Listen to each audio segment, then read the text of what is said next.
A certain middle age man के episode 7 की शुरुआत में हम लोग अर्थ को देखते हैं जो कि दीवार के आगे भिड़ता है क्योंकि वो एक अपोनेंट से लड़ रहा था। दीवार पे भिड़ने की वजह से वो स्टन हो जाता है और वो बिल्कुल भी हिल नहीं पा रहा होता है। तभी उसका अपोनेंट उसके सामने आ जाता है जो कि काफी डरावना लग रहा है और वो उसे मारने वाला ही है। और तब हमें बताने लगता है कि आखिरकार मैं इस सिचुएशन में आया कैसे। वो हमें एक रिकैप दिखाता है। हम लोग को अब कुछ दिनों पहले की स्टोरी दिखाई जाती है जहाँ पर अर्थ ने जब टूल्स बनाए थे उसके बाद उसने डंजन को एक्सप्लोर करने का डिसाइड किया, वो भी अकेले। उसका गोल था अपनी लॉक पिकिंग और डिसार्म स्किल को इम्प्रूव करना। वो एक चेस्ट को खोल रहा होता है लेकिन ट्रैप डिसेबल नहीं होता है जिसकी वजह से उसमें ब्लास्ट हो जाता है। इसी तरीके से अर्थ ने काफी बार ट्राई किया और वो काफी बार गलती करती जा रहा था जिसकी वजह से वो मारे भी जा रहा था। लेकिन काफी बार प्रैक्टिस के बाद अर्थ की जो थीफ स्किल है वो लेवल 50 की हो गई और अब उसे हाई रैंक की स्किल में इवॉल्व कर सकता है। उसके बाद दो ऑप्शन है, एक है सुपीरियर थीफ जो कि थीफ का पावरफुल वर्जन है और सेम चीज करती है, और दूसरा है बेनिवोलेंट थीफ जो कि मोस्टर से स्टील कर सकती है और स्नीक अटैक के समय बोनस भी दिला सकती है। ये चीज नॉर्मल थीफ स्किल नहीं कर सकती है लेकिन इसे इवॉल्व करने में और ज्यादा एक्सपीरियंस लगेगा। वो अब थोड़ा डिसाइड करता है और अब वो इस स्किल को चूज कर लेता है क्योंकि ये स्किल उसे थोड़ी मजेदार लग रही है। तभी उसे रेड की तरफ से एक मैसेज मिलता है। वो उसके पास जाता है तो उसे पता चलता है कि रेड उसे ब्लैक रेंजर से मिलवाना चाहता है।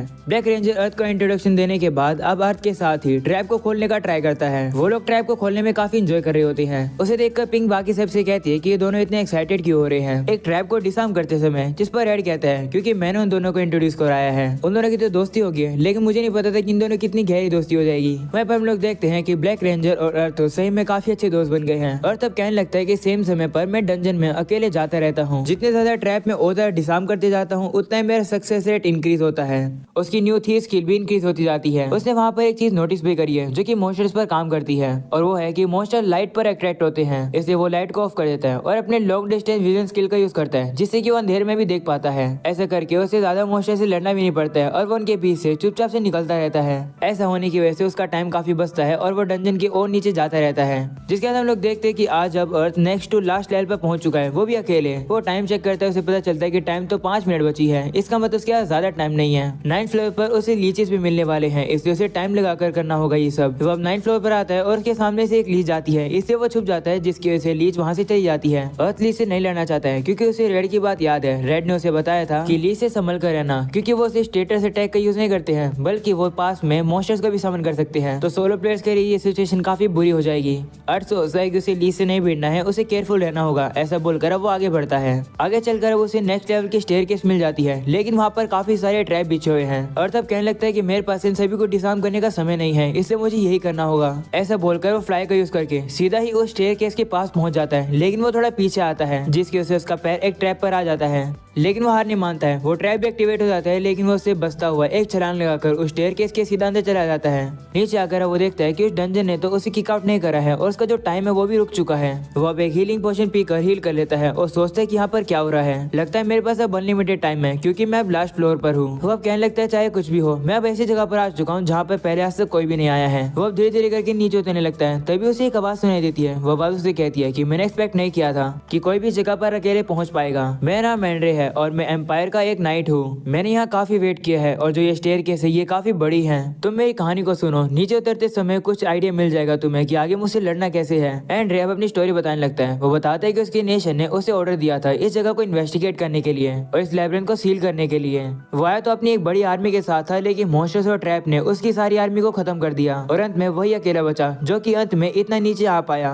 और जब वो यहाँ पर आया था यहाँ पर कुछ भी नहीं था, हवा तक नहीं थी। इसकी वजह से वो सफोकेट करके वहीं पर मर गया और वो एक स्केलेटन नाइट में ट्रांसफॉर्म हो गया और अब उसे फोर्स किया जा रहा है इस डंजन को प्रोटेक्ट करने के लिए। ये सुनकर अर्थ कहता है कि तुम इस लैबिरिंथ को सील करने आए थे और उन लोगों ने तुम्हें यहाँ का गार्डन बना दिया। क्या वो रूम यहाँ पर अभी भी है? जिस पर एंड्रे कहते हैं नहीं, मैंने उसे डिस्ट्रॉय कर दिया क्योंकि कोई और भी उस टाइप में फंस सकता था। ये सुनकर अर्थ सोचता है कि मरने के बाद भी एंड्रे तो एक नोबल नाइट की तरह बिहेव कर रहा है। तभी एंड्रे अर्थ से कहता है कि मैं तुम्हें स्टेयर्स के नीचे मिलूंगा, मैं तुम्हारा वेट कर रहा हूँ। तो अर्थ कहते हैं ठीक है, तुम क्या चाहते हो कि मैं क्या करूँ? जिस पर एंड्रे कहता है कि मुझे मार दो, मैंने काफी सहन कर लिया, मैंने अपने हर्ट को मना कर दिया कि मैं एक मॉन्स्टर नहीं बनूंगा, मैं काफी थक गया हूँ, इसलिए प्लीज मुझे फ्री कर दो ताकि मैं अपने कॉमरेड्स के पास जा सकूं। ये सुनकर अर्थ भी थोड़ा सा परेशान हो जाता है और तभी अचानक से जो वो स्टेयर्स होती है वो गायब हो जाती हैं जिसकी वजह से अर्थ अब काफी नीचे गिर जाता है। उसकी वजह से उसकी जो लालटेन होती है वो भी टूट जाती है।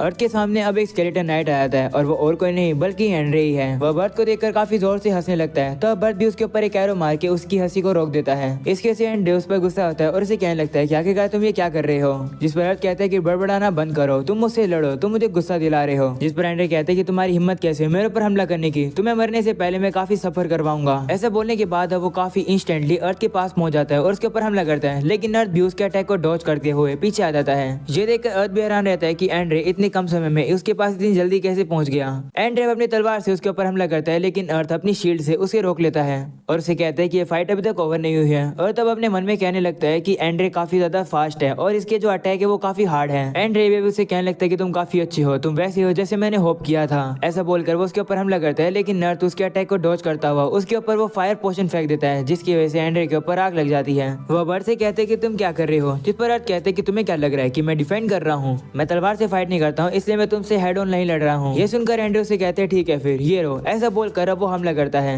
उस हमले की वजह से अर्थ का जो बो होता है वो उसके हाथ से छूटकर नीचे गिर जाता है। इसी मौके का फायदा उठाकर एंड्रे उसके ऊपर तलवार से हमला करने के लिए आता है, लेकिन अर्थ भी ब्रेक आर्म का यूज करके उसके अटैक को जल्दी से डॉज कर देता है और पीछे आ जाता है। एंड्रे भी अब उसके ऊपर हमला करके उसे कहने लगता है अब तुम क्या करोगे, तुम्हारा वो तुम्हारी मदद नहीं करेगा, अब तुम हार मान लो, तुम्हारा गेम अब खत्म हो चुका है। जिस पर अर्थ कहते हैं मैंने तुमसे कहा है ये गेम अभी तक खत्म नहीं हुआ है, मेरे पास अभी भी कुछ ट्रिक बची हुई है, इसलिए तुम अभी तक जीते नहीं हो। ऐसा बोलकर अर्थ अपनी शील्ड से उसके ऊपर हैरो शूट करता है, लेकिन एंड्रे भी उसको काफी आराम से डॉज कर देता है और कहता है कि तुम तो काफी इंटरेस्टिंग हो। इसी तरीके से अर्थ अब अपनी शील्ड से उसके ऊपर एरो से हमले करने लगता है, जिसे देखकर अर्थ मन में कहता है कि मेरी ये सीक्रेट बो इनविंसिबल नहीं है, ये सिर्फ स्पेशल एरो ही छोड़ सकते हैं, इसलिए मैं इनके साथ कोई भी आर्ट यूज नहीं कर सकता हूँ। ऐसा बोलते हुए अर्थ अब उसके हमलों से बच ही रहा होता है। अर्थ कहते हैं कि ये वाली एरो थोड़ी जल्दी छूटती है, इसलिए वो इन्हें बड़े बो से जल्दी ही एम कर सकता है। मैं पावर के साथ नहीं लड़ूंगा बल्कि मैं क्वांटिटी के साथ लड़ूंगा। अर्थ इतना ज्यादा हिल रहा होता है, इसलिए एंड्रे उस पर काफी गुस्सा होता है और कहते हैं कि इस तरीके से हिलना बंद करो। ऐसा बोलकर वो शील्ड चार्ज का यूज करता है, जिसकी वजह से उसकी स्पीड काफी तेज हो जाती है। वो भी उसे देख नहीं पाता है। एंड्रे अब सीधा आकर अर्थ के ऊपर हमला करता है। उस हमले की वजह से अर्थ सीधा जाकर दीवार के भिड़ता है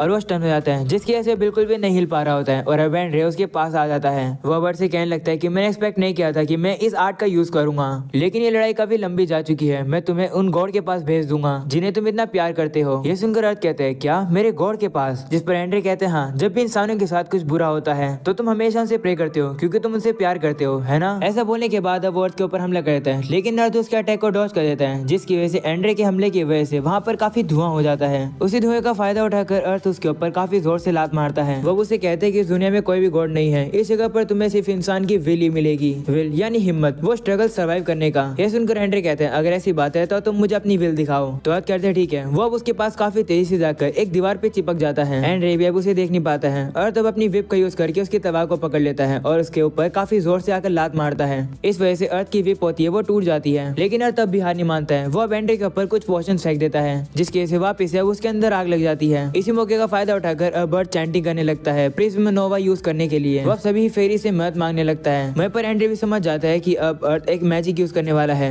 एंड्रे अर्थ को रोकने के लिए उसके ऊपर हमला करने वाला होता है, लेकिन वो उसके ऊपर हमला नहीं कर पाता है। अर्थ भी पूरी मेहनत लगाता हुआ इनकैंटेशन करने लगता है। एंड्रे उसे कह रहा होता है कि स्पेल को रोक दो, लेकिन अर्थ नहीं मानता है, वो करता रहता है इनकैंटेशन। तो अब एंड्रे उसे कहते हैं कि मैं तुम्हें स्पेल को पूरा नहीं करने दूंगा। ऐसा बोलकर वो उसके ऊपर हमला कर देता है, लेकिन वो हमला अर्थ की शील्ड पर लगता है, जिसकी वजह से अर्थ की शील्ड टूट जाती है। लेकिन अर्थ अब भी नहीं रुकता है, वो फेरी क्वीन की पावर मांगने लगता है। इससे पहले कि वो स्पेल एक्टिवेट हुए अर्थ की काफी एनर्जी जा चुकी है, वो अब नीचे गिर जाता है। यही मौका देखकर एंड्रे अब उसके ऊपर हमला करने वाला होता है, लेकिन तभी प्रिज्म नोवा स्किल एक्टिवेट हो जाती है, जिसकी वजह से एंड्रे के ऊपर काफी बड़ा ब्लास्ट होता है। वहीं अब अर्थ कहने लगता है कि स्पेल के अंदर मैंने सब कुछ लगा दिया, ये मेरी अब तक की सबसे पावरफुल प्रिज्म नोवा थी जितना मैं कर सकता हूँ। काश इसके ऊपर एक काम कर जाए, ऐसे कुछ हो जाए जिससे कि मैं यहाँ से बाहर निकल पाऊँ। धुआं हटने के बाद हम लोग देखते हैं कि एंड्रे का सिर्फ हाथ और पैर ही जमा है। वो अर्थ से गुस्से में कहते हैं कि मैं तुम्हें छोड़ूंगा नहीं। अर्थ भी देखकर डर जाता है कि वो अभी तक जीता नहीं है। तभी हम लोग देखते हैं कि क्वीन बाहर आ जाती है। उसे देखकर एंड्रे क्वीन से कहते हैं कि क्या तुम इस बंदे की कॉन्ट्रैक्ट पार्टनर हो। वहीं पर अब अर्थ भी सोचने लगते हैं कि क्या ये इस रिंग का एक इफेक्ट है, जिसके साथ हम लोग देखते हैं क्वीन अपनी पावर का यूज करके अब एंड्रे को जमाने लगती है और अब वो वहाँ से गायब हो जाती है।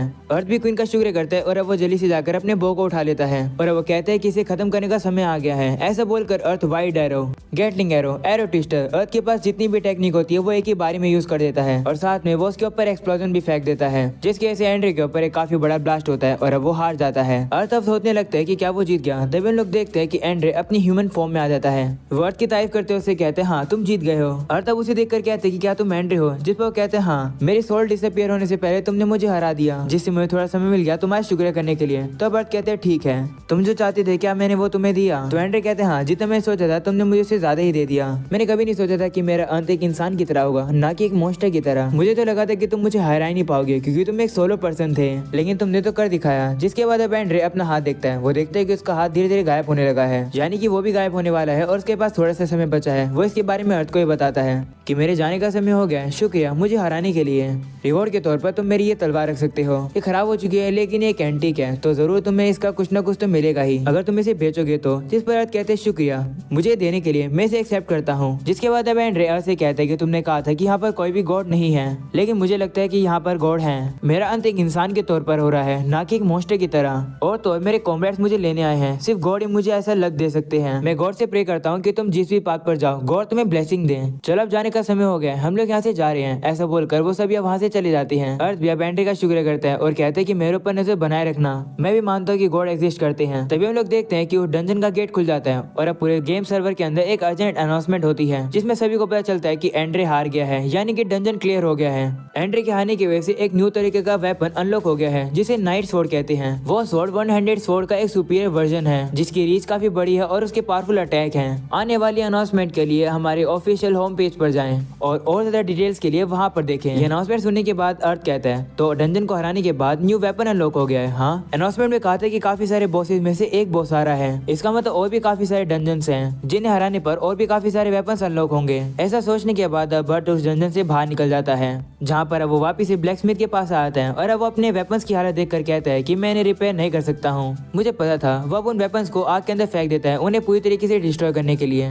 वो अब उन वेपन से माफी मांगता है और उनका शुक्रिया करता है उसकी इतनी ज्यादा मदद करने के लिए अभी तक। जिसके बाद हम लोग देखते हैं कि अर्थ अब और कुछ वेपन्स बनाने लगता है और थोड़ी देर बाद वो कहता है कि मैंने अपने टूटे वेपन्स को न्यू शील्ड में बदल दिया है, लेकिन मेरा बो और लेदर इक्विपमेंट भी खराब है, मुझे उन्हें भी रिपेयर करना होगा। इन्हें करने में तो काफी खर्च आएगा, चलो कोई भी हो मुझे तो ये करना पड़ेगा ही। अर्थ अब एंड्रे की तलवार को भी देखकर खुश हो जाता है और कहता है कि अभी के लिए और ज्यादा मुझे नहीं लड़ना पड़ेगा, लड़ने का समय अब खत्म हो गया है। और अब एपिसोड के एंडिंग में हम लोग को एक लड़की को दिखाया जाता है जिसके कान काफी ज्यादा लंबे हैं। वो अब कहती है तो फाइनली अब मेरी बारी आई गई है, मैं वेट नहीं कर सकती हूँ ये देखने के लिए कि आखिर उसका टेस्ट कैसा होगा। और अब यहीं पर हो जाता है ये एपिसोड खत्म। पसंद आया तो लाइक कर देना, चैनल पर नहीं हो तो सब्सक्राइब कर देना। मिलते हैं अगले एपिसोड में, तब तक के लिए बाय बाय।